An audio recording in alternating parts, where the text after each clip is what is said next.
Before going to details, I would like just this slide about the blood supply of lungs. As you know, our lungs has the dual mode of blood supply. One comes from the bronchial circulation and another one is the pulmonary circulation. The bronchial artery is arising from the thoracic aorta, and this fits most of the airways, the part of the parenchyma and visceral pleura, and also the esophagus. And the pulmonary artery supplies the major portions of the lungs, basically the alveoli and the gaseous access areas. But surprisingly, most of the massive hemoptysis is arises from the bronchial circulation. These are the pictures of the blood supply of lungs that shows the pulmonary artery, the mainly supplies the alveoli, and whereas the bronchial artery is supplies the lungs and small airways. By definitions, the Greek hema means the blood and tysis means the splitting. So by definition, hemoptysis means the expectoration of blood that originates from the lower respiratory tracts. But hemoptysis is a self-limiting event in most of the cases. Only in fewer than 5% patients it becomes severe or massive. But the definitions of massive hemoptysis is controversial because the different articles, the different textbook written about the amount in a different ways.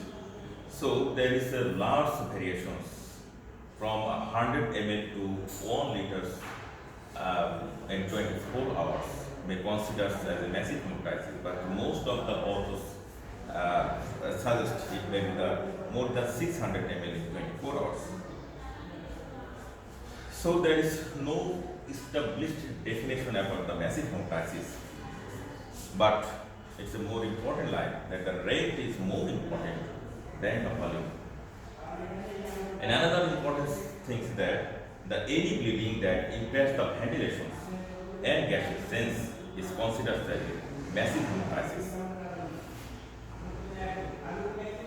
And as you know, the most in case of the massive hemoptysis, it occurs from the asphyxiation, not from the blood shedding. And the mortality from massive hemoptysis usually 20%, but may be up to the 80%. So there are some prognostic factors or features that is associated with the death of the massive hemoptysis. That include the bleeding when it exceeds more than 1000 ml in 24 hours. Another one is 600 ml of hemoptysis occurs. If it occurs in less than 4 hours, that is mortality rate is 71%. When 600 ml blood sheds occurs within 4 to 16 hours, in that case the mortality is 22%, and when it occurs in between 16 to 48 hours, that is mortality is 5%. But when more than 1 liter in 24 hours blood sheds in a patient with malignancy, in that case the mortality rate may reach up to the 80%. And another one is the patient is hemodynamically instability, the chest X-ray evidence of aspiration, bilateral bleeding sources, inability to localize the sources caused by a neoplasm, inadequate pulmonary function, and if the patient is debilitated, frail, or if there is any metastatic carcinoma, that all are associated with a bad prognostic factors, a patient with massive hemoptysis. So what is the cause? These are not the causes of massive hemoptysis. This is the most important cause of hemoptysis.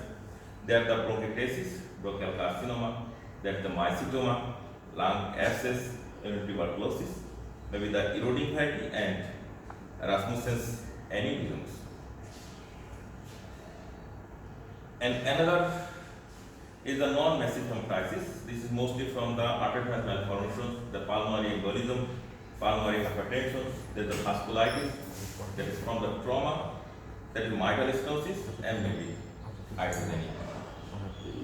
But most importantly, we should always think about the tuberculosis as the most important cause of massive hemoptysis.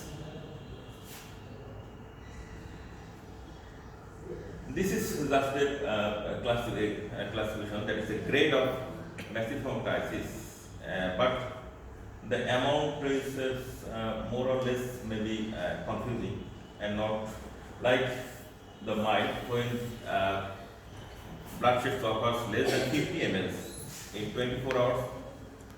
We can say it's moderate when 50 to 200 ml in 24 hours, and we say it's massive when more than 600 ml occurs. And we consider it life-threatening when 200 ml per hour or even 50 ml per hour in a patient with chronic respiratory failure may be considered as a life-threatening condition. So approach, how will we approach in a patient with hemoptysis? The approach is as usual, that is from the history, examination, the diagnostic tools like the laboratory studies, radiological, endoscopy studies, and lastly, the management.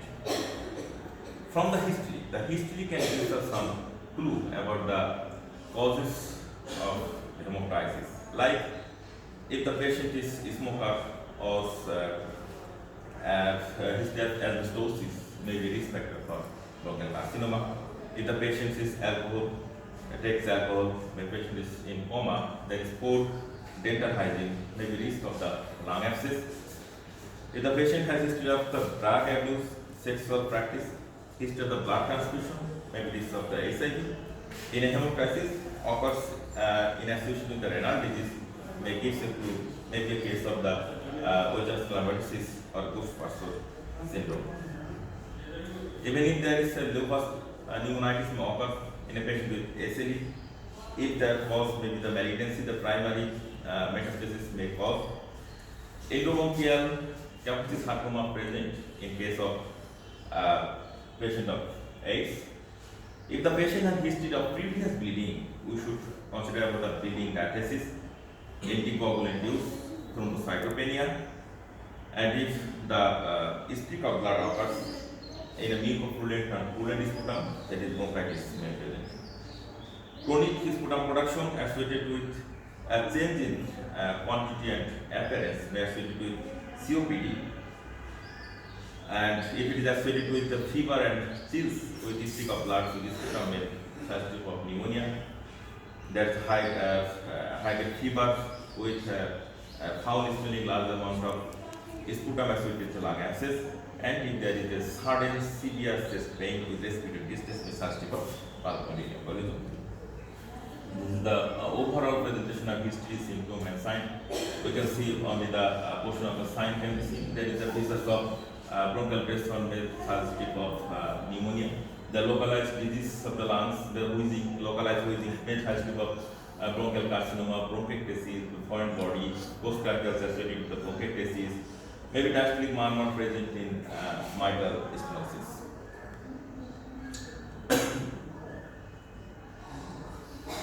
So before make sure the hemoptysis, we should always consider the differentials like it may be the hemoptysis, if the blood may come from the epistaxis, even the other nasopharyngeal bleeding may be considered.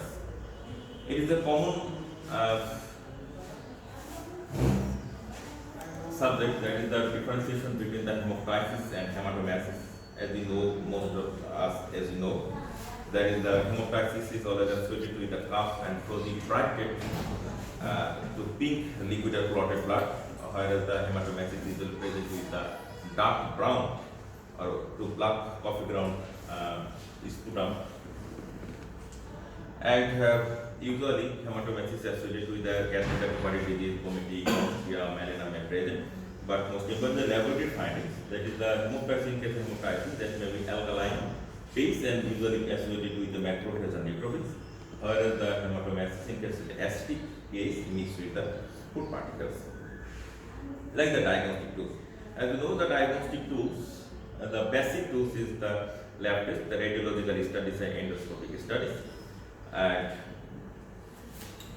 the other lab test is most important is the complete blood count, the PT, APDT and INR for see the cognitive status, the sputum studies and cultures for see the source of the infections, the urinalysis. Urinalysis is basically for renal impairment by other recognition disorders, ABG can be performed. Other than this, they have diagnosis for the diagnosis of the patients may need to do echocardiogram of the lungs for the status of the heart. Even for the diagnosis of the vasculitis, we can consider about the ANA or ENA profile complement for the proper diagnosis. But the most important thing is the radiological studies is very, very important. And firstly, the conventional radiogram, that is chest X-ray, and this is the basic study. And often it is very helpful for diagnosis localizing of the pneumonia, acute or chronic pulmonary tuberculosis, the lung abscess, even the lung cancers can be diagnosed. But we have to remember that almost 1/4 of patients presenting with acute hemoptysis secondary to malignancy had normal chest radiographic findings. And up to 30% of the patients with hemoptysis were present as a normal chest radiography. And it is diagnostic only in 50% of the patient. So we should never overlook the normal chest X-ray in a patient with hemoptysis. And this is just a few causes of massive hemoptysis with a normal chest radiograph, like the bronchiectasis, pulmonary embolism, lung carcinoma in the trachea and large airways, and pulmonary dissection or rupture. And this is the cause only the massive hemoptysis. Other so many causes may present where there is not massive. There is a mildly non-massive cause, like if the patient has any vasculitis, endobronchial tuberculosis, even if the patient taking anticoagulant or any bleeding disorder may sometimes present with a normal chest radiograph. But CT scan, the CT scan is the very, very important in a patient with massive hemoptysis. But today we will detailedly discuss about the MDCT. It is very important. That is a multi-detector CT scan. Multi-detector CT scan is very, very, very important for the diagnosis of hemoptysis rather than the conventional CT scan of chest. Multi-detector CT scan usually gives us the picture of the reconstructed picture. We take in a various plane like the straight coronal, the oblique coronal, the sagittal, the axial section, and gives us the both the 2D image or 3D image reconstruction picture. Even the thin and thin slice gives us a detailed anatomy and of the lungs, especially the parenchyma, the mediastinum, the vasculature, the source of the cause. It can be in detail can be found in MDCT. So it can give us to depict the underlying disease, to help the assess the consequence of the hemorrhage in the alveoli and the lungs and the airways, and also it helps to detail the roadmap of the thoracic vasculature. That is important.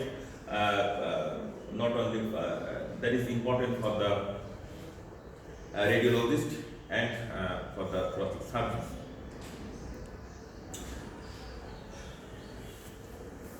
And we have to remember that the contrast material enhanced multi-detector row CT has the unparalleled advantage of allowing acquisition of the high quality images of the interthorax in a rapid, safe and non-invasive manner. The multi-detector row CT provides an extended volume of coverage by 3D reconstruction image. A high image resolution can take an images at 0.75 to 1 millimeter apart, and a greater scanning speed, and the MDCT can be taken just a single breath holding time less than 15 seconds may take to take a MDCT. Even the single detector row spiral CT helps predict the site of the bleeding as accurately as bronchoscopy and to help detect underlying disease with high sensitivity.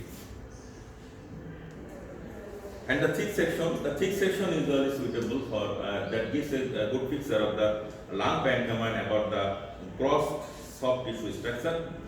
And the thin section is helpful for detailed analysis of airways, lung interstitium, and also the vasculature. The two-dimensional MIP means the maximum image projection that refers to images of the coronal and oblique sagittal plane. The coronal, oblique, and sagittal planes are suitable for analysis of the bronchial arteries from the origin to the lung along the main bronchi, and the eastern coronal helps. Eastern coronal reconstruction images helps to visualize the intercostal and internal mammary arteries, and axial reconstruction image gives the details of the inferior phrenic arteries and branches from the celiac axis. This is the last overview of the last slide. The last line, that is the 3D image usually gives of the volume, which is important for the surgeons.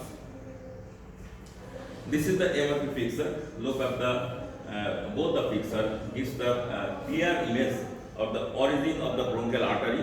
We can see the toxicity of the bronchial artery, and the lower picture is another patient shows the cavitary lesion. This is the picture of the mycetoma, and also gives the course of the bronchial arteries. See, this picture shows the origin of the bronchial arteries. To see the bronchial arteries, there is a descending thoracic aorta, and descending thoracic aorta gives the origin of the bronchial arteries. This is the reconstruction image. The left one is the pulmonary window view, and right one is the mediastinum window view. The pulmonary window view is the bronchi with the contrast media, and there is the air bubbles that indicates the bleeding. And also this is the mediastinum window view. This shows the same intensity as the bronchi, and the pulmonary artery has the same intensity that indicates a bleeding blood has present in the bronchi.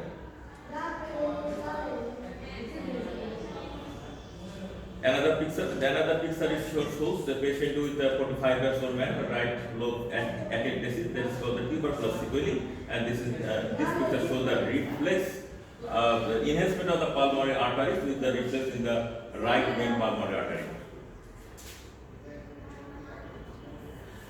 This shows the active bleeding. The arrow notates the bronchi with presence of contrast media that indicates the active bleeding, and this is the conventional angiography that shows the active hemorrhage, thus like a staining of the lung parenchyma. The staining portion of the lung parenchyma, the arrow shows, this indicates the bleeding in the that indicates the bleeding site. This is the picture of shows the bronchial artery aneurysm. So the last arrow site, arrow indicates the bronchial artery aneurysm. This is another picture of bronchial artery aneurysm. This is the arrow portion indicates the aneurysm. This picture gives the 3D reconstruction image of internal mammary artery, the dilatation of the internal mammary artery. This is another picture shows the left upper apical pleural thickening. That also shows that the subpleural pad of fat, which has a multiple dilated extrabronchial arteries, and also in the AP window shows a multiple cross bronchial arteries.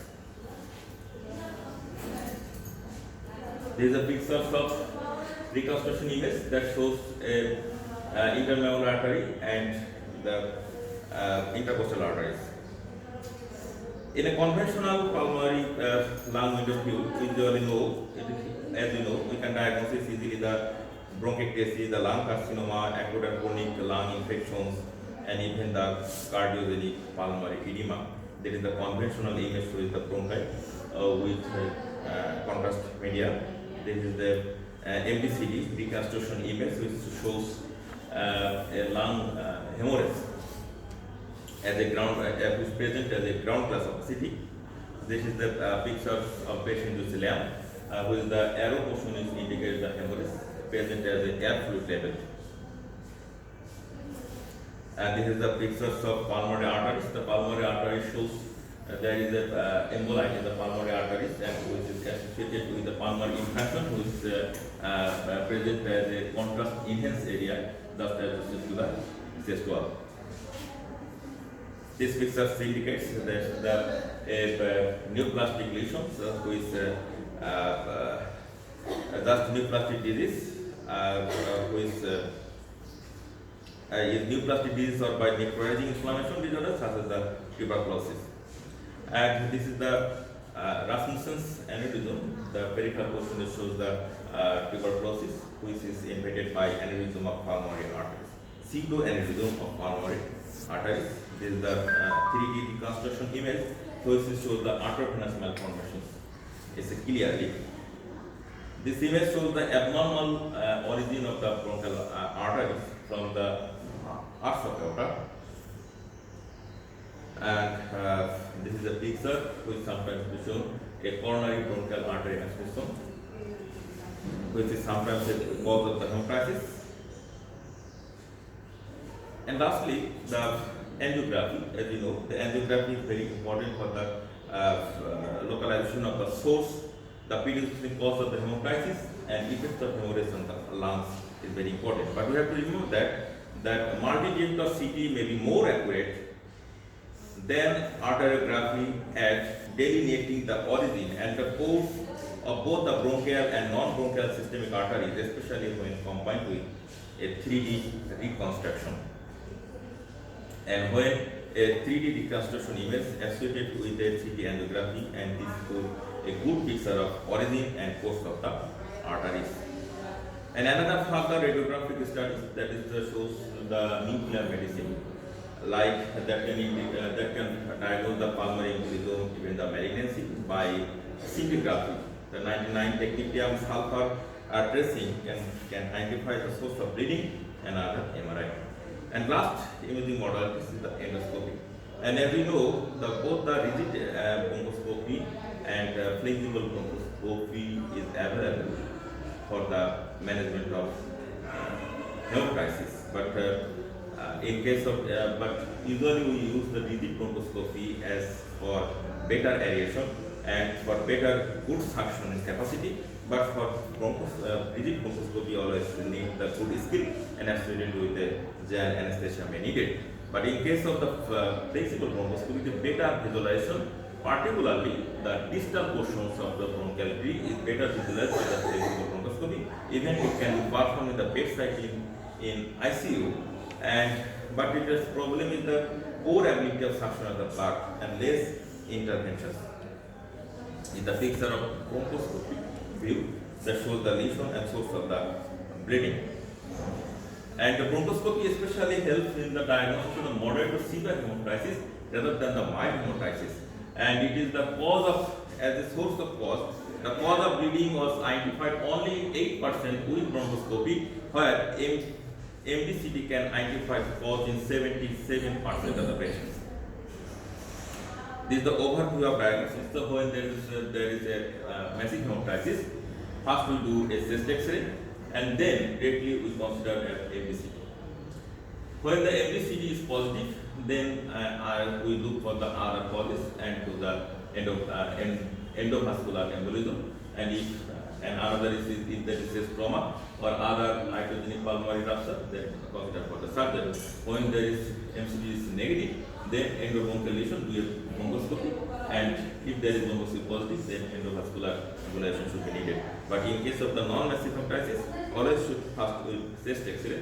If the chest X-ray is negative, only in that cases we should consider a MD-CTA, and then we go further. If the MD-CTA is positive or the chest X-ray is positive, then usual underlying management of the underlying condition. But if both the X-ray and MD-CTA is negative, at that case we should wait for hemoptysis resolution. If there is no resolution, at that case, the bronchoscopy should be done and further evaluation should be needed. Lastly, the management of hemoptysis. The management of hemoptysis should go like the resuscitations, that the localization of the bleeding point, control, and lastly the monitoring. Firstly, the airway, breathing and circulation. We need the considered need for intubation and double lumen ETT. Vascular oxygenation. The nurse the patient with breathing side down. If known, cough suppression may need it, and IP access, clotting, platelet and cross matching should be needed, and transmitting acid. For the localization of source, as earlier mentioned, we should read the history, the chest X-ray, the CT angiography should be needed, and lastly the bronchoscopy finding for the localization of the sources. But we should consider that always the timing is important for the bronchoscopy. In case of the hemoptysis, we should consider this mostly within 48 hours. At the bronchoscopic intervention by a tamponade balloon catheter, this shows the bronchial artery embolization and mostly 50 to 79% of the patients. This is the surgical approach when embolization is not possible, and in that case we can consider it when there is a localized bronchitis, the arterial malformation, aneurysm, there is aspergilloma, hiatic cyst, and it is associated with up to 30% of the mortality. And in future, maybe comes with the other materials like the local component, isolation of the segmental or subsegmental bleeding site, absorption of the blood, promotion of endobronchial clot formation by induction of fibrin polymerization. And we always monitor the patient is HDU or ITU and consider pediation with morphine or diazepam. Our last portion of today's is about the bronchoscopy. We all, as a bronchoscopist, we sometimes feel that the bronchoscopy related bleeding, that is the bleeding as a complication of bronchoscopy, or control of the bronchoscopy, control of bleeding by the help of bronchoscopy. Always planning and prevention of hemoptysis by bronchoscopy. For this thorough patient assessment pre-bronchoscopy. On the point, first, always we should think about the indications of the bronchoscopy. Is it appropriate or not? Secondly, if there is any previous bronchoscopy, we should consider whether there any complication of that bronchoscopy, does the sedation needed? Consent, about the consent. Lastly, the routine checkup of clotting, platelet, renal function, and spirometry findings. History about the medication like anticoagulation and antiplatelet, and think about the comorbidities like the asthma, COPD, diabetes mellitus, BMI, and arrhythmia. Should always check this condition before performing any bronchoscopy. And other complication may happen. In that case, most important, the bleeding. Bleeding may occur less than severe bleeding occurs less than 1% in a patient with during the bronchoscopy. And before doing any endobronchial biopsy, platelet should be more than 50,000, and other complex tissue platelet should be more than 75,000. For the management of bleeding during bronchoscopy, the most important is suction, local ice cold saline irrigation, and adrenaline. Another question is bronchoscopic tamponade, balloon tamponade, the thrombin or fibrinogen instillation, laser coagulation, argon plasma coagulation, electrocautery, and double lumen EDT tubes would be considered. And lastly, the summary. The summary is the massive hemoptysis is a medical condition and stepwise approach is needed, like the resuscitation, localization, control, and monitoring result, and teamwork to help you, like the emergency department, the anesthesiologist, the endoscopy team, the palliative care, the radiologist, the experienced physicians and thoracic surgeons. Through preparation, pre-bronchoscopy is very important, and respiratory assess the bed. Like it is a common picture in our bronchoscopy room, like the bleeding that may come to the non-affected site, and they sometimes gives the source of bleeding sometimes very difficult to identify, and often our bronchoscopy camera may become hazardous. So never be hurry, always keep calm, and suction, cold saline, and adrenaline is very important. So thank you all for patience here.